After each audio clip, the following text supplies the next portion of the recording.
Ibu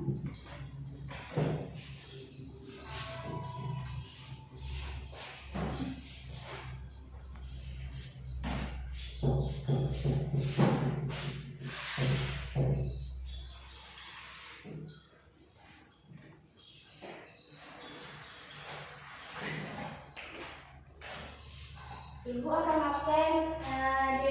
Desi Hadir, Bu. Riri Hadir, Bu. Murniana Yanti Hadir, Bu. Angel. Hadir, Bu. Oke, baiklah, materi kita hari ini yaitu tentang bahayanya narkoba.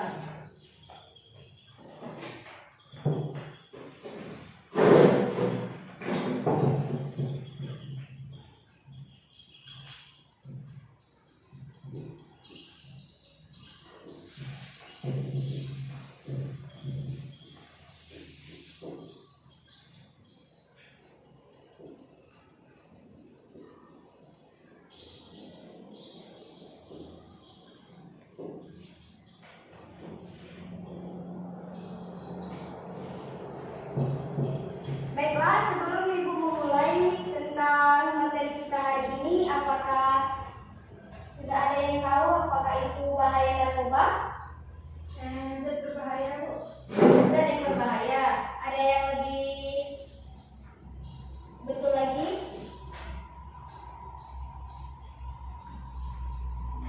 Baiklah, Ibu akan menjelaskan tentang apa itu bahaya narkoba. Bahaya narkoba yaitu sebutan dari narkotika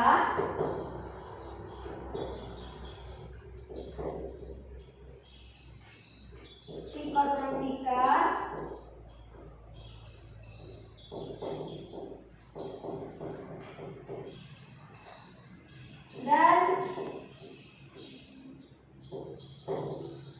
dan zat adiktif lainnya.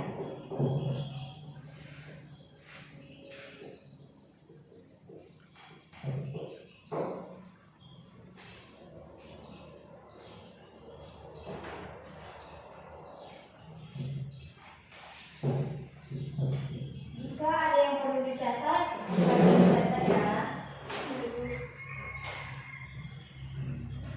Baiklah, Ibu akan menjelaskan kembali tentang pengertian narkoba.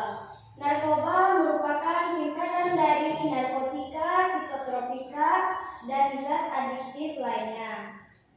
Secara terminologi, narkoba familiar digunakan oleh aparat penegak hukum seperti polisi, termasuk di dalamnya bahan narkotika nasional, jaksa hakim, dan petugas pemasyarakatan. Selain itu, narkoba sebutan lain yang menunjuk pada ketiga zat tersebut adalah nafza. Ada yang tahu tentang nafza? Tidak, Bu.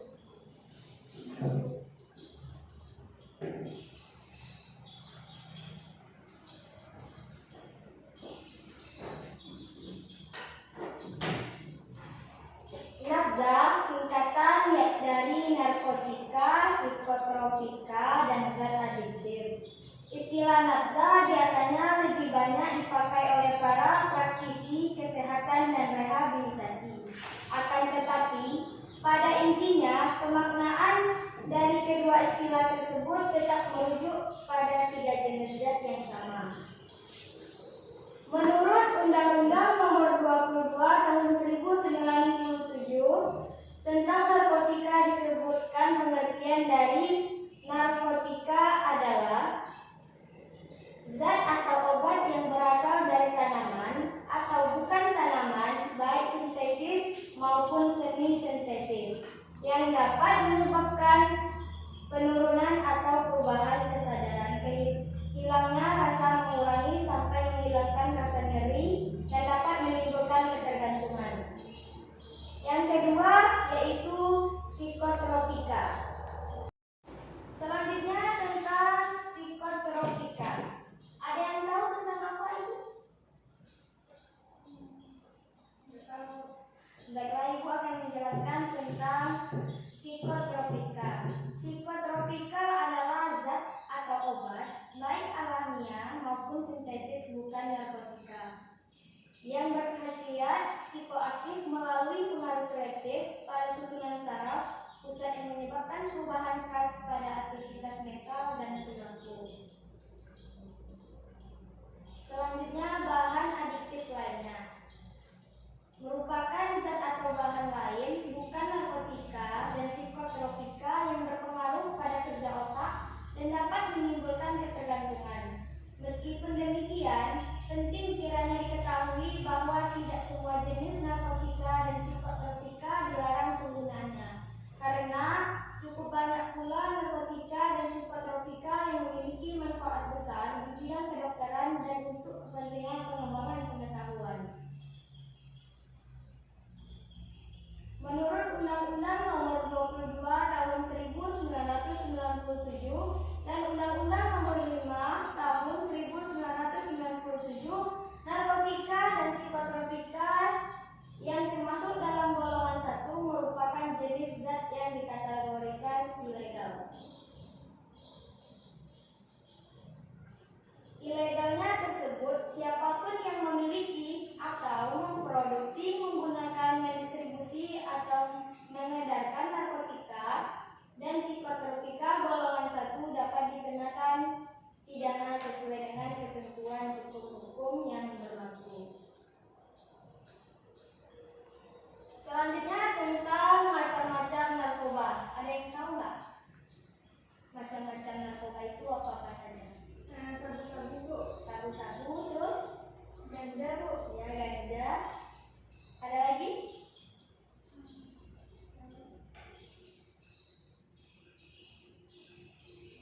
Baiklah, Ibu akan menjelaskan tentang macam-macam narkoba yang disebut salah satu dari siswi. Memang betul, termasuk ganja dan sabu-sabu. Macam-macam narkoba salah satunya yaitu morfin. Morfin adalah hasil olahan dari opium atau candu merah, candu mentah. Morfin merupakan alkaloid utama dari opium. Morfin rasanya pahit, berbentuk tepung halus berwarna putih atau dalam bentuk cairan berwarna. Pemakaiannya dengan cara dihisap atau disuntikkan. Ada yang tahu nggak bagaimana ciri-ciri tentang morfin? Baiklah, di sini Ibu ada gambarnya bagaimana tentang morfin. Seperti inilah gambar yang ditujukan tentang morfin. Yang kedua yaitu tentang codeina. Codeina termasuk garam turunan dari opium dan candu. Efek codein lebih lemah daripada heroin dan potensinya untuk menimbulkan ketergantungan rendah. Biasanya dijual dalam bentuk pil dan cairan jernih. Cara pemakaiannya ditelan atau disuntikkan. Yang ketiga, heroin atau putau. Apa sih heroin atau putau itu?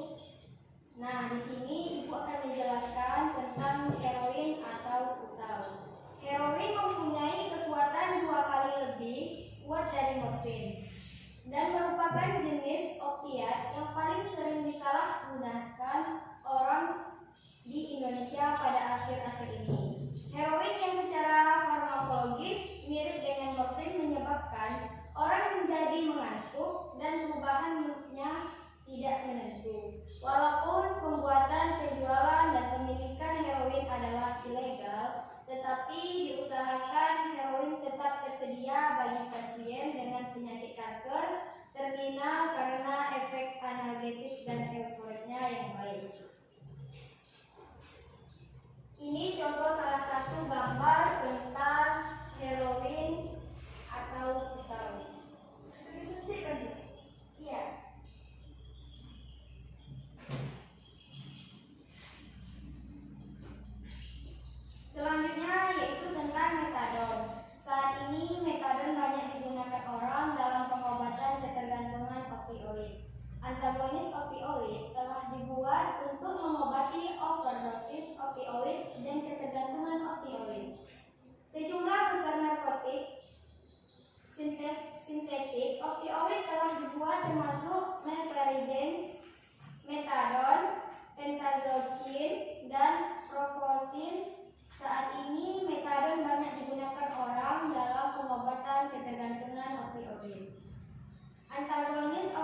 agonis dan antagonis telah disintesis dan senyawa tersebut telah pentazocin.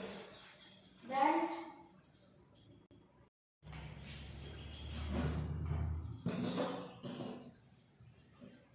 buprenorfin atau disebut dengan buprene, beberapa penelitian telah menemukan bahwa buprenorfin adalah suatu pengobatan yang efek untuk ketergantungan opioid. Nama populer jenis opioid atau disebut juga dengan Zitau. Selanjutnya yaitu Demerol. Nama lain dari Demerol adalah Patidina. Pemakaiannya dapat ditelan atau disuntikkan. Demerol dijual dalam bentuk pil dan cairan tidak berwarna. Selanjutnya yaitu candu.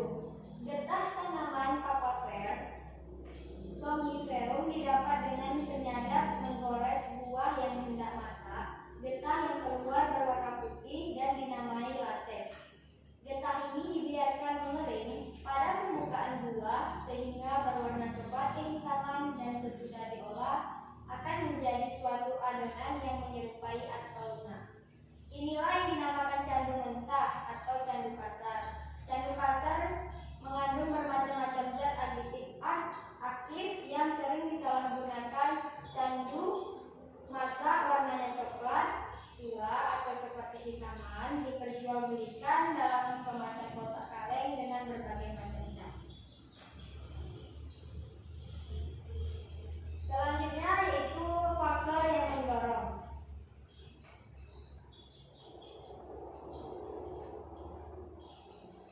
Faktor yang mendorong yaitu pertama motivasi. Dalam penyalahgunaan zat dan narkotika ternyata menyangkut motivasi yang berhubungan dengan keadaan individu.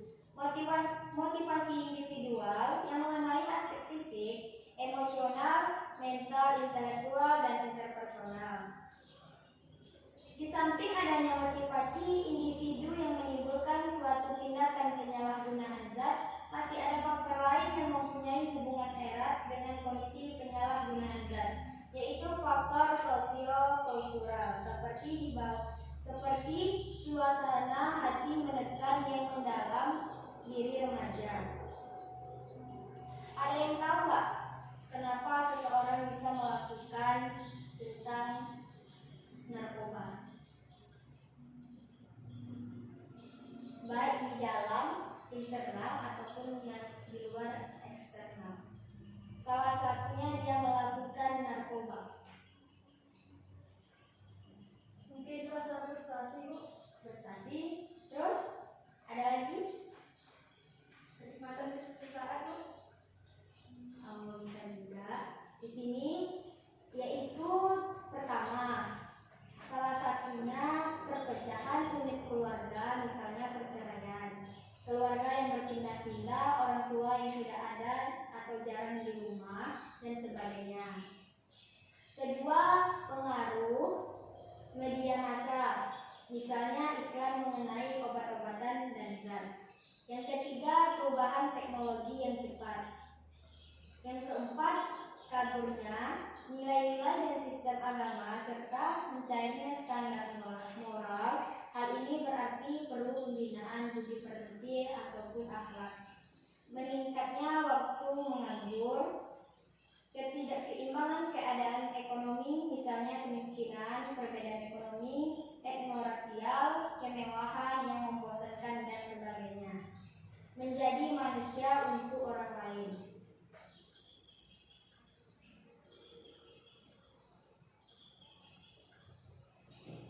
Selanjutnya yaitu bahaya narkoba menurut efektif.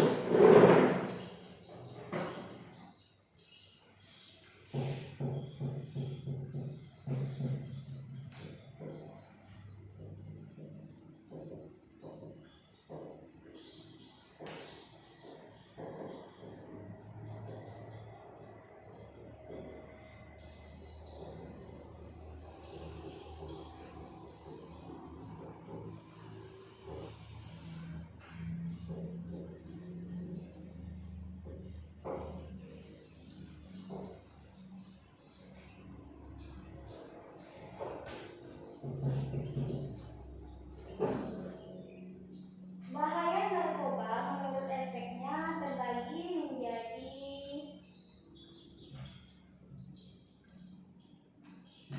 3, yaitu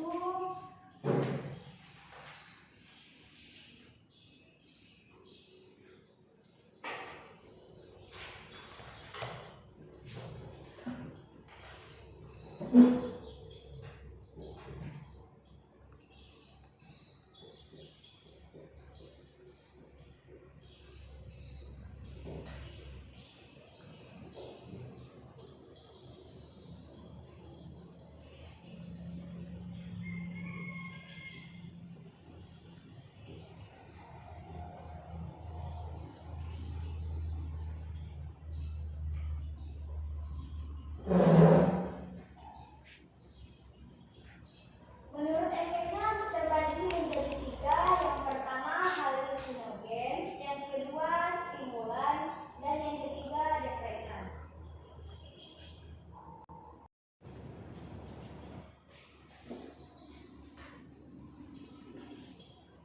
Yang pertama, halusinogen. Efek dari narkoba ini bisa mengakibatkan bila dikonsumsi dalam sekian dosis tertentu dapat mengakibatkan seseorang menjadi berhalusinasi dengan melihat suatu hal atau benda yang sebenarnya tidak ada, tidak nyata, contohnya kokain. Selanjutnya yaitu yang kedua, stimulan. Efek dari narkoba ini bisa mengakibatkan kerja organ tubuh seperti jantung dan otak bekerja lebih cepat dari kerja biasanya, sehingga mengakibatkan seseorang lebih bertenaga untuk sementara waktu dan cenderung membuat seseorang pengguna lebih senang dan gembira untuk sementara waktu. Yang ketiga yaitu depresan.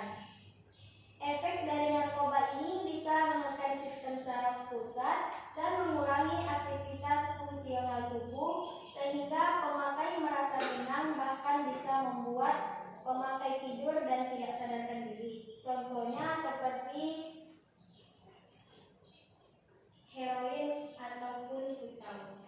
Seperti inilah depresan, yaitu narkoba ini bisa menekan sistem saraf pusat dan mengurangi aktivitas fungsional tubuh sehingga pemakainya merasa tenang, bahkan bisa membuat pemakainya tidur.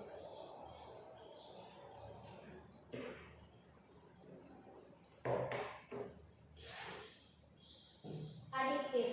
Seseorang yang sudah mengkonsumsi narkoba biasanya akan ingin dan ingin lagi karena zat tertentu dalam narkoba mengakibatkan seseorang cenderung bersifat pasif. Karena secara tidak langsung narkoba memutuskan saraf-saraf dalam otak, contohnya seperti ganja. Nih, ini gambar yaitu ganja. Terus heroin ataupun kutal.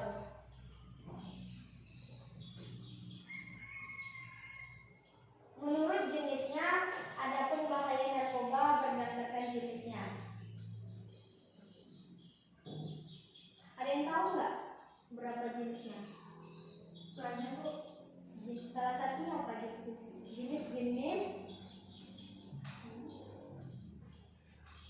jenis-jenis bahayanya narkoba? Kalau seandainya dia banyak, salah satunya apa? Jenis-jenis bahaya narkoba.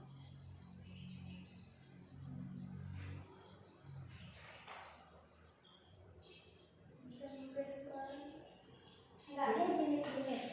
Salah satu yang dia pakai itu apa? Iya.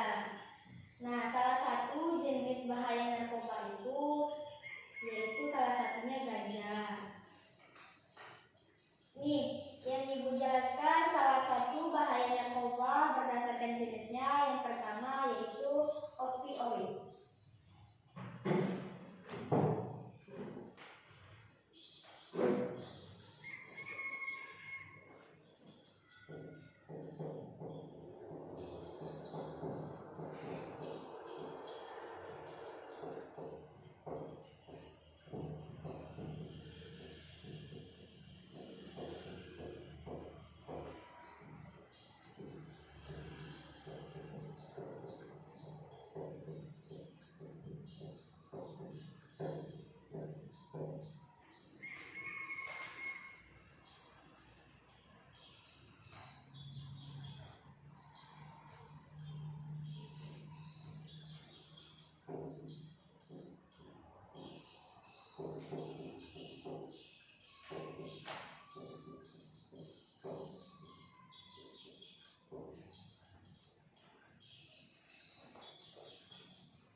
Menurut jenisnya bahaya narkoba yang pertama yaitu opioid.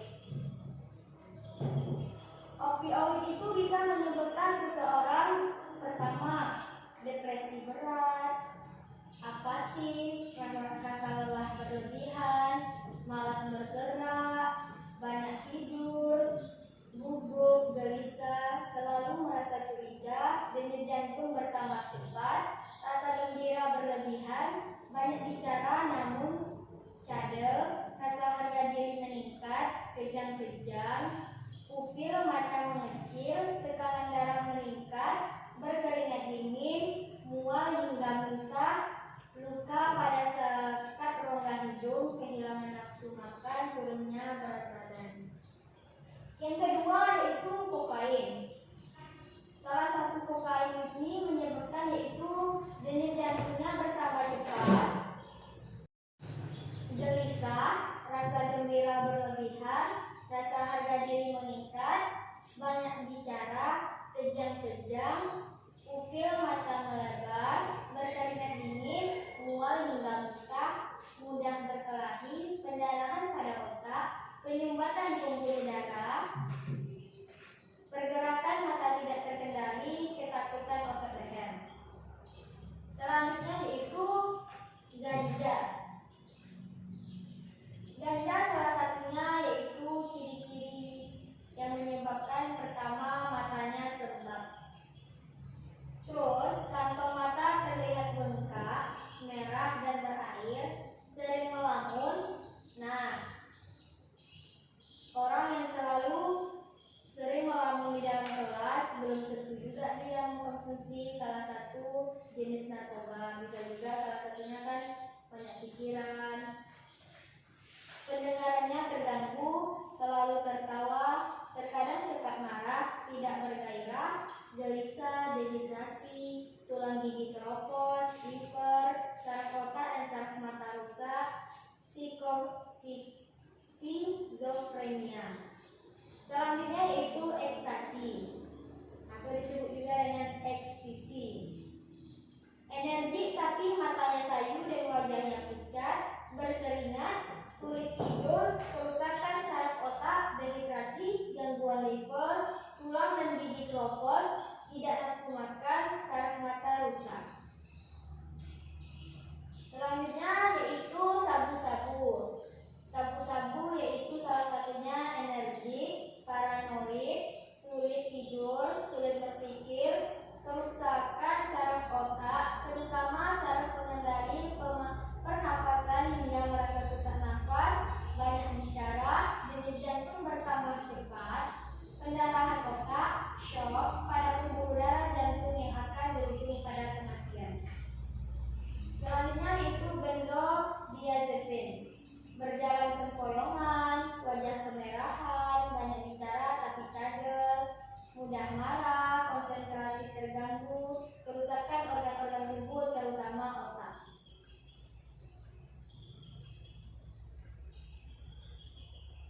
Jadi apabila narkoba dikonsumsi oleh seorang remaja, masa remaja merupakan suatu fase perkembangan antara masa anak-anak dan masa dewasa perkembangan. Seseorang dalam masa anak-anak dan remaja akan membentuk perkembangan diri orang tersebut di masa dewasa. Karena itulah, bila masa anak-anak dan remaja rusak karena narkoba, maka suram atau bahkan hancurlah masa depannya. Pada masa remaja justru keinginan untuk mencoba-coba, mengikuti tren dan gaya hidup serta bersenang-senang besar sekali. Walaupun semua kecenderungan itu wajar-wajar saja, akan tetapi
dampak negatif penyalahgunaan narkoba terhadap anak ataupun remaja. Dampak negatif seseorang yang sudah melakukan narkoba, ada yang tahu nggak? Mulai membunuh orang, Bu. Mulai membunuh orang, ada lagi? Melakukan kekerasan. Melakukan kekerasan. Kalau hal yang terlalu simpel seperti di dalam pelajar, dampak negatif seseorang yang sedang melakukan penyalahgunaan narkoba. Tidak fokus lagi belajar, Bu. Tidak fokus lagi belajarnya. Nah, salah satu yang kalian sebut itu ada juga benarnya. Yang pertama, Ibu akan menjelaskan tentang apa sih dampak negatif penyalahgunaan narkoba itu. Pertama, yaitu perubahan dalam sikap, perangai, dan kepribadian seseorang. Yang sudah dijelaskan tadi, melakukan kekerasan, tidak mengontrol perilaku seseorang. Yang kedua yaitu sering membolos. Menurutnya kedisiplinan dan nilai-nilai pelajaran. Menjadi mudah tersinggung dan cepat marah. Sering membuat mengantuk dan malas, tidak memedulikan kesehatan diri, suka mencuri untuk membeli narkoba. Nah, selanjutnya penyelesaian atau solusi. Tahu nggak bagaimana cara kita menyelesaikan atau solusi yang dilakukan untuk mencegah remaja penyalahgunaan narkoba dan membantu remaja yang sudah terjerumus penyalahgunaan narkoba? Nah, di sini Ibu akan menjelaskan 3 tingkat intervensi, yaitu pertama,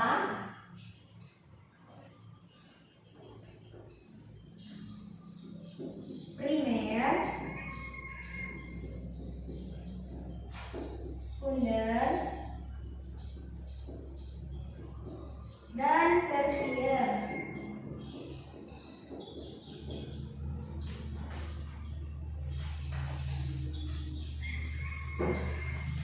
Ibu akan menjelaskan yang pertama, yaitu primer. Primer sebelum penyalahgunaan terjadi biasanya dalam bentuk pendidikan, penyebaran informasi mengenai bahaya narkoba, pendekatan melalui keluarga, dan lain-lain, instansi pemerintah seperti halnya yaitu BKKBN. Lebih banyak berperan pada tahap intervensi ini. Kegiatan dilakukan seputar pemberian informasi melalui berbagai bentuk materi yang ditujukan kepada remaja langsung dan keluarga. Yang kedua yaitu sekunder. Pada saat penggunaan sudah terjadi dan diperlukan upaya penyembuhan ataupun disebut dengan treatment.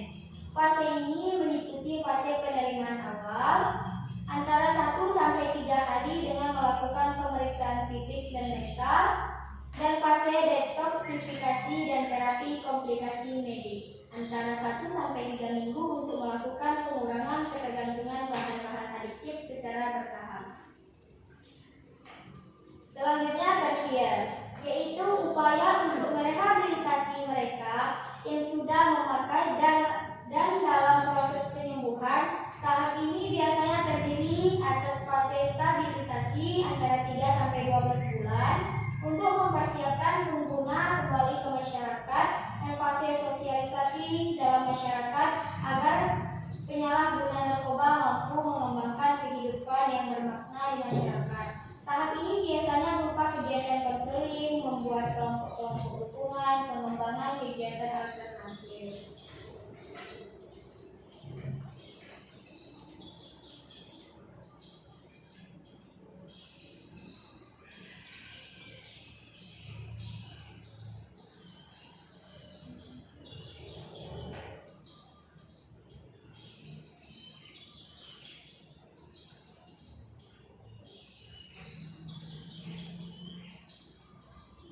Selanjutnya,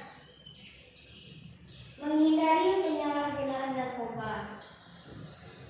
Ada yang tahu nggak bagaimana kita menghindari penyalahgunaan narkoba?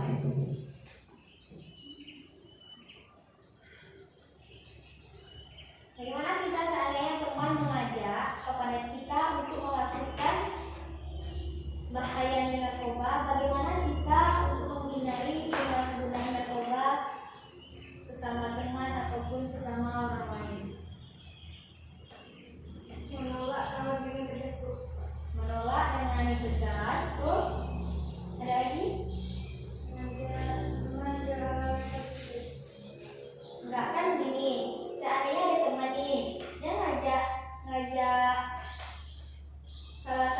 temannya untuk mengikuti atau menyalahgunakan narkoba. Bagaimana kita untuk menghindari penyalahgunaan narkoba tersebut? Nah, di sini Ibu akan menjelaskan bagaimana cara kita menghindari penyalahgunaan narkoba, yaitu pertama, pererat diri dengan keimanan dan ketakwaan kita, serta budi pekerti luhur. Yang kedua, membiasakan diri kita berpola hidup sehat.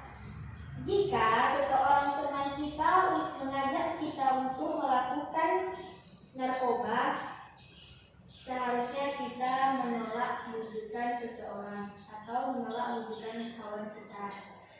Selanjutnya, belajar dengan sungguh-sungguh, mengisi waktu luang dengan kegiatan yang lebih bermanfaat, hindari tindakan yang tidak bermanfaat. Baiklah, sampai di sini apakah siswa Ibu ada yang atau siswi Ibu ada yang dipertanyakan atau ada hal yang tidak paham? Silakan bertanya.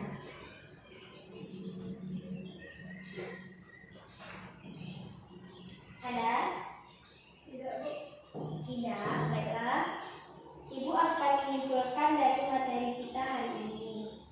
Kesimpulannya yaitu pertama, narkoba adalah barang yang sangat berbahaya dan bisa merusak susunan saraf yang bisa merubah sebuah kepribadian seseorang menjadi semakin buruk.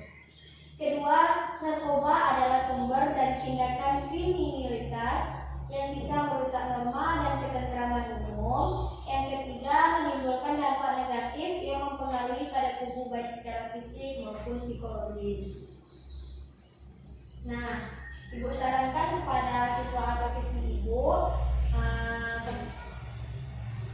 sebaiknya di kalangan remaja sekarang harus dibina di luar eksternal ataupun di dalam internal supaya tidak terjerumus ke dalam narkoba.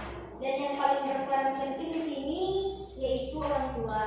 Manakala orang tua tidak peduli dengan pergaulan anak-anaknya, maka sudah dipastikan anak tersebut akan terjerumus ke dalam narkoba. Dan apabila sudah terjerumus akan sangat berbahaya.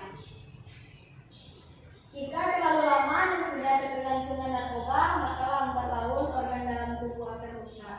Dan jika sudah melebihi takaran, maka penggunaan itu akan overdosis dan akhirnya menimbulkan kematian. Baiklah, cukup sekian materi kita hari ini.